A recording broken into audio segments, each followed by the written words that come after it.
Hello again, everyone. I'm Denise with the University of Sewing, and we're back with our Granny's 1930 sampler. This is the sampler book that we are making our way through. This is written by Ricky Timms, and it is based on a wonderful little novel that he and his friend Kat Bowser have written. The novel is called Lizzy Albright and the Attic Window. If you're looking for a little fun summer beach read, that might be a great one to do, or one kids are back in school, maybe they need something to read, would be a really cool read aloud. Oh, my tongue's not working today. A read aloud to do with your kids in the evening, maybe before bed. It's really kind of sweet. So we are working our way through the book. We've done 21 blocks. There are 42. So we're at that halfway point. So we need to talk a little bit about that. We have said that if you will put pictures of your blocks that you've been working on our show and tell page on the website.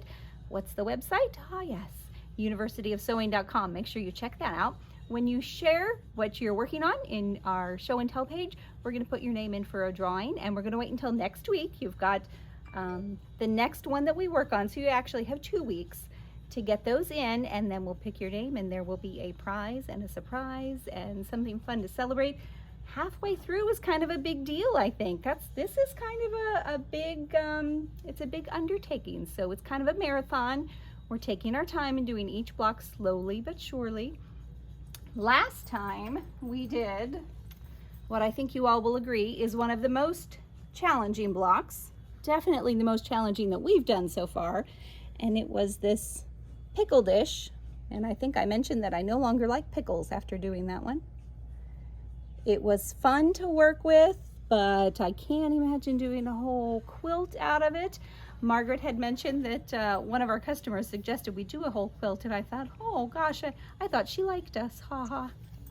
Maybe next time. For now, we'll continue on with this one. So, what's our block this time? Block number 21 is called Puss in the Corner, which is why I have my little friend here. Everyone, I want you to meet Fiona. Fiona is on loan from my sweet little girls, Ava and Penelope. And if we're going to do a Puss in the Corner block, I thought we needed a little kitty to be our mascot today. So Fiona is going to cheer us on. So after we did our pickle dish last time, that one, I know it was challenging. It was a bear. But Ricky Timms gave us a little break again and gave us something easy. So here is our Puss in a Corner blocks. I've got 2 different colorways to share with you. This was the practice one. So the pink and the blue was the first one. And in the book, they show a couple different colorways. This is the most scrappy colorway, and it's okay. But I decided to do the next one just in a 2-tone. And I think I like this one a little better. I think the pattern shows off a little better. This is a batik, and then one of our regular quilting cottons that we have here in the shop. But obviously you can do this any way you want, whatever makes you happy. I would even suggest, because it is a pretty quick one to do, go ahead and try both. Do one scrappy and do one in a 2-tone and see what you think, which one you like best. So what do you need to do your block? Nothing too challenging, nothing too difficult today. You need your usual rotary cutter and a nice ruler. Of course, your cutting mat to go with it, your pressing tools. You've got to have a nice machine. Some pins would be great. If you're gonna chain piece this, you might find one of these little thread cutter caddies handy. I kind of like them. I think they're kind of fun to use. And then just to save yourself a couple steps, maybe one of the seam rollers. And then you can do the final pressing at the end. And if you are pressing, consider using a clapper. I use mine with my wool mat all the time, and I'm pretty happy with the results. I'll let Dave come back and take a peek at the back of these, just so you can see how nice and flat things have laid out.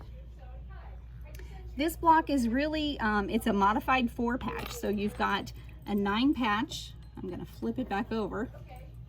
We've got a 9 patch here, and that's our block. And then of course, we've got a 4 patch of those.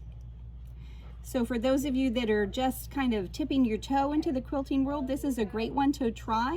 If you've got friends that, maybe aren't sure about quilting, but want to, try a block or 2, this is a wonderful one to suggest. It's a really good one to practice that 1/4-inch seam. And since this one, the construction is so simple on this one, it's pretty self-explanatory. I thought we would just review today how to get a good 1/4-inch seam on your machine. So what I've done, I've cut some strips, and each of these are 1.5 inches wide. We're going to sew the 3 of them together using our wonderful 1/4 inch seam. So the end result, the one in the middle, should of course end at 1 inch. So let's give it a test drive and let's see what happens. This is a great way to test and see where the 1/4 inch actually is on your machine. Some machines you might have to move your needle over a little bit. So we're sewing today on the Bernina 770 Quilters Edition. It's got a nice big throat. You could get a nice big quilt piece through here. You could also do machine quilting on here. We've got our 57D foot on. I'm going to engage the dual feed, which helps both layers of fabric move through evenly. And Dave's going to get in nice and close on this foot. I really want you to see this little guide, this fence that's on this side. This is going to help us get that 1/4 inch. So pay attention as I sew where these strips are in relation to this.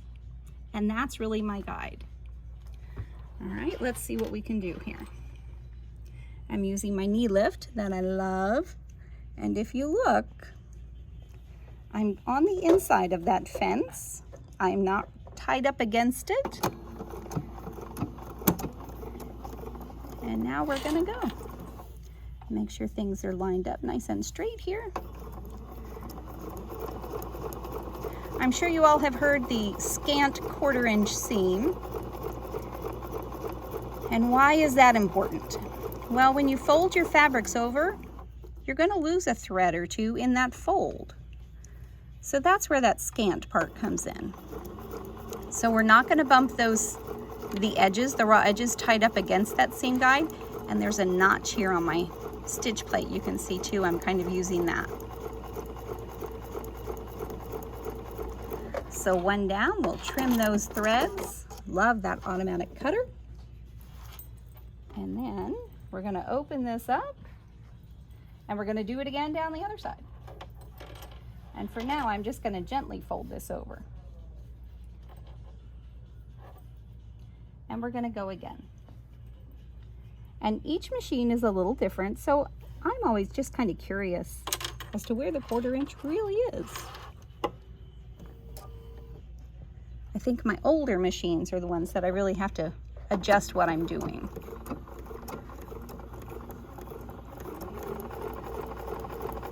And we're just sewing right along.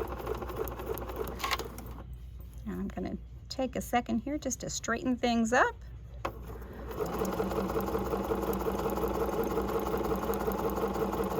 The 770 Quilters Edition will do all kinds of fun things.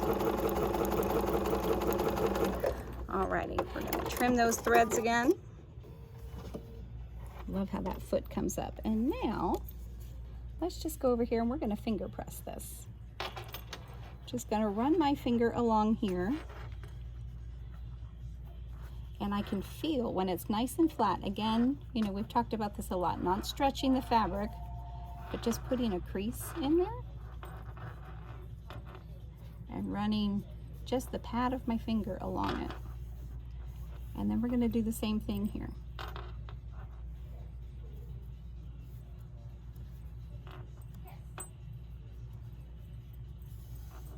Alrighty, now let's get our seam gauge out and let's see how we've done. Well, let's see. I don't know. I think that looks like a pretty good inch to me. What do you guys think? I'd say this machine is spot on. Surprise, surprise. Now the operator sometimes is not spot on, but that's not a surprise, and that's okay. That happens. And sometimes it's going to be a little wonky and you're going to figure out a way to adjust for that. Every block is going to be just a little bit different, and that's okay. We can work with that. One other thing I want to point out, when you're sewing to get that straight 1/4 inch seam, you've got your edges lined up, but also line up the top and the sides. The top and the bottom, I should say. If things are shifted, they're not lined up on as many sides as possible, when you're done, don't be surprised when things are a little askew. We like them as straight as possible. Perfection's the goal, but it's okay if we don't hit it. Each time we're going to get a little closer and a little better, and that's always the goal, no matter what. So guys, that's what I've got for you this time. Short and sweet. Thank you, Fiona, for joining us today. Thank you guys for joining us. Be sure to check out that website, universityofsewing.com. If you're enjoying our videos, I'm sure that you will hit that subscribe button, give us a thumbs up, share with your friends, let them know what we're doing. We'd love to have you come in and visit. And if you're interested in any of our Bernina sewing machines, you're welcome to come by and check them out. We'd be happy to share them with you. We'll see you next time.